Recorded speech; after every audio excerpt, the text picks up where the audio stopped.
you're a singer, and you sit on the boards of multiple organizations. You head them. You are involved in the community, and I see you are a father.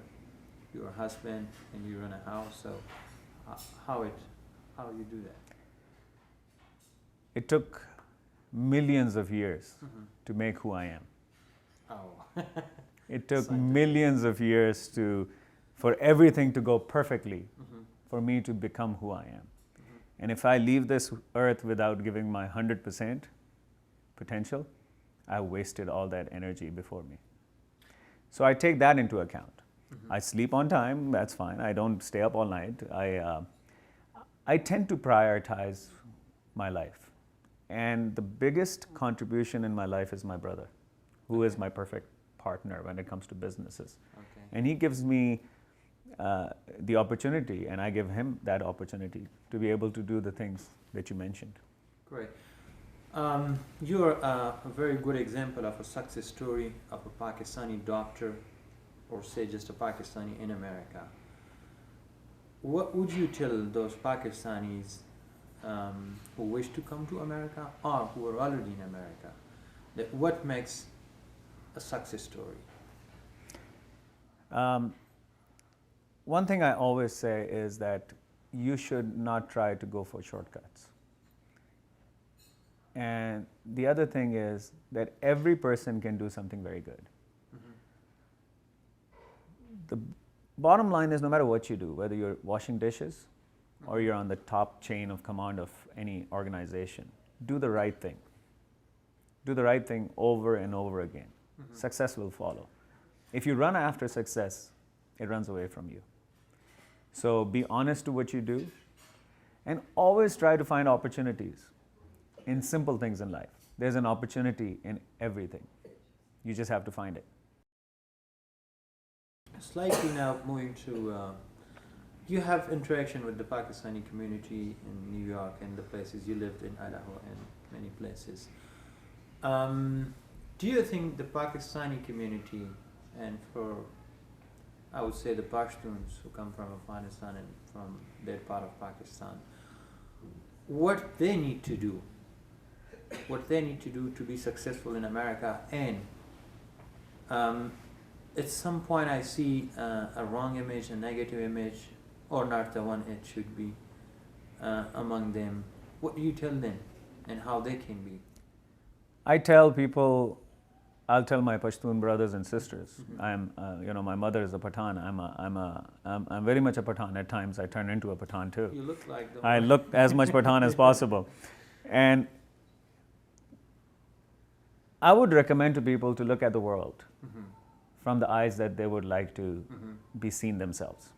Whether you're Pashtun, you're Bengali, whoever you are. If the most important thing is to treat each other the way you would like to be treated. Mm-hmm. It's a simple philosophy. Mm-hmm. Secondly, I would like you to know that there are good people and bad people in your village, Kali. Kali? Yeah. Mm-hmm. So your Kali could have good people and bad people. Similarly, there are good people and bad people in America. It's your choice who you want to be.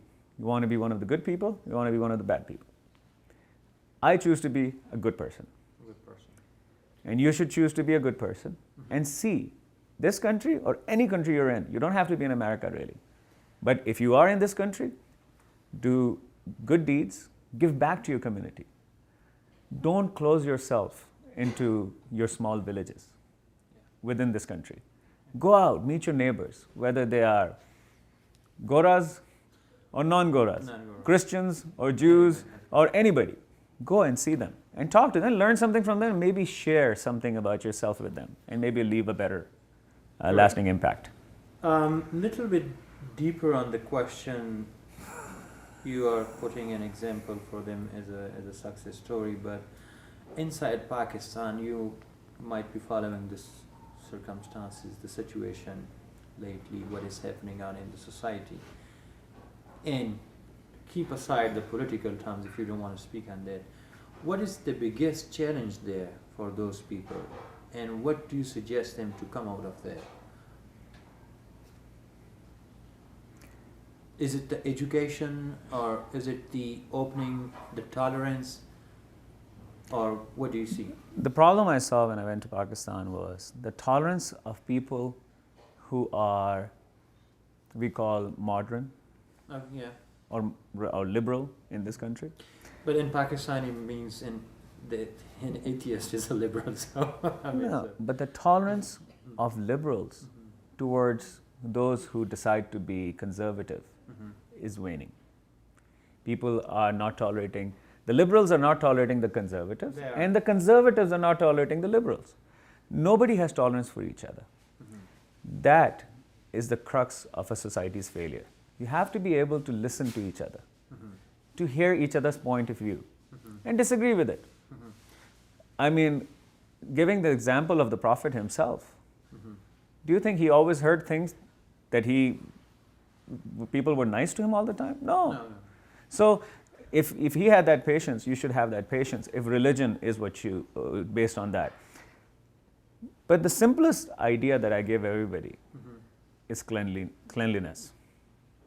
If you can do one thing for yourself, because achieving education, becoming a doctor, all those things are tough. But cleaning the front of your house and inside of your house is not difficult. Why don't we start from there? Once your environment is clean, your minds will clean up automatically. That makes you disciplined.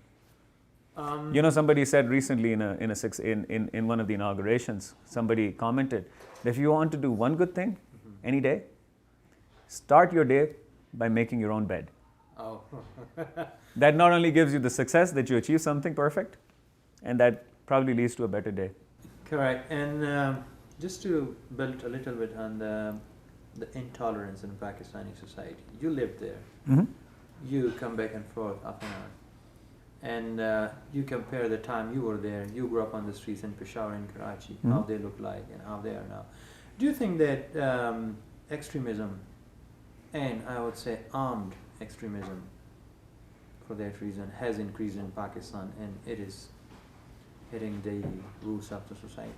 Have you ever thought like that, or it's not? No. Well, I've thought about it, but let's come back to the basics. Do you really believe the majority of the people in this world are bad? No. Do I believe that majority of the people in Pakistan are bad? No. So if it's a minority taking hostage of the majority, who's at fault? Correct. The majority is at fault. If majority does not step up and take They become control, the minority. they become victims and minority. Yeah. So one thing Muslims have always done right, regardless of what you believe or not believe, is Muslims have taken adversity and troubles historically throughout the times. Umayyads, Abbasids, Fatimids. They've taken adversity and they have made their lives better from those experiences. So the time has come for us as a nation,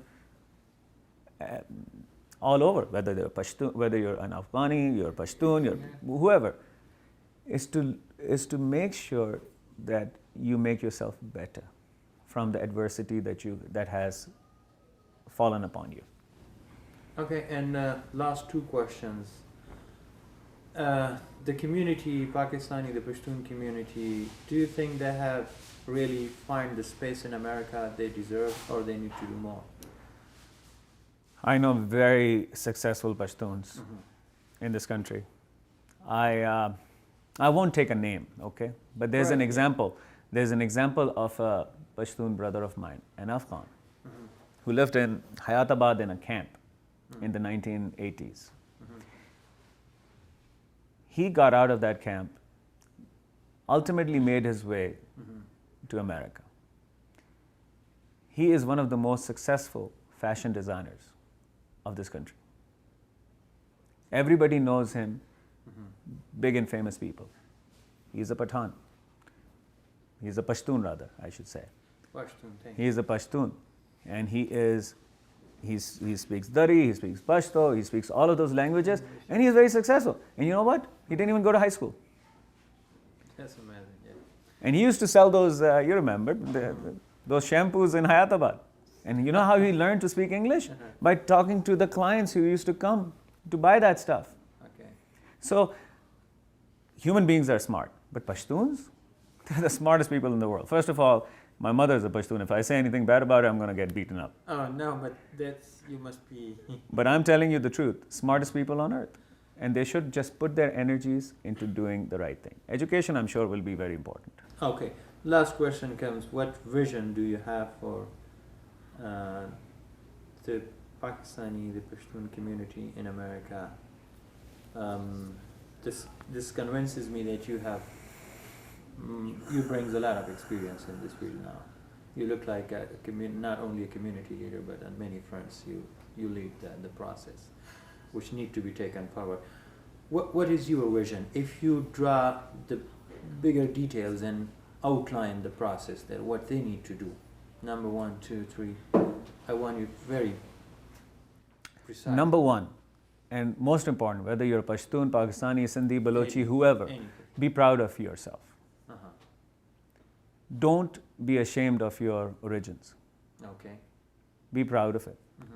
Secondly, there's thousands of years of history behind you.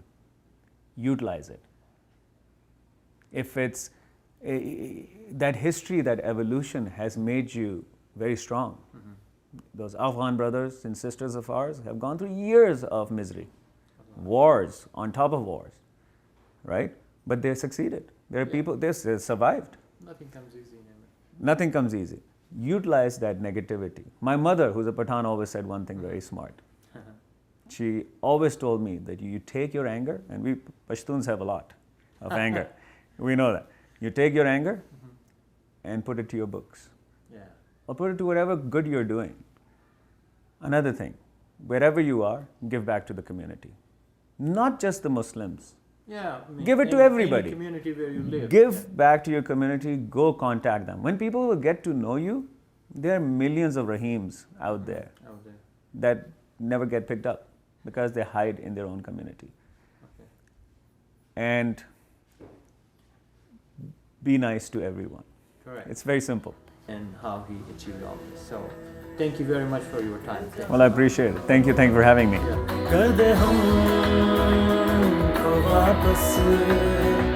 वही जहां मेरा जहां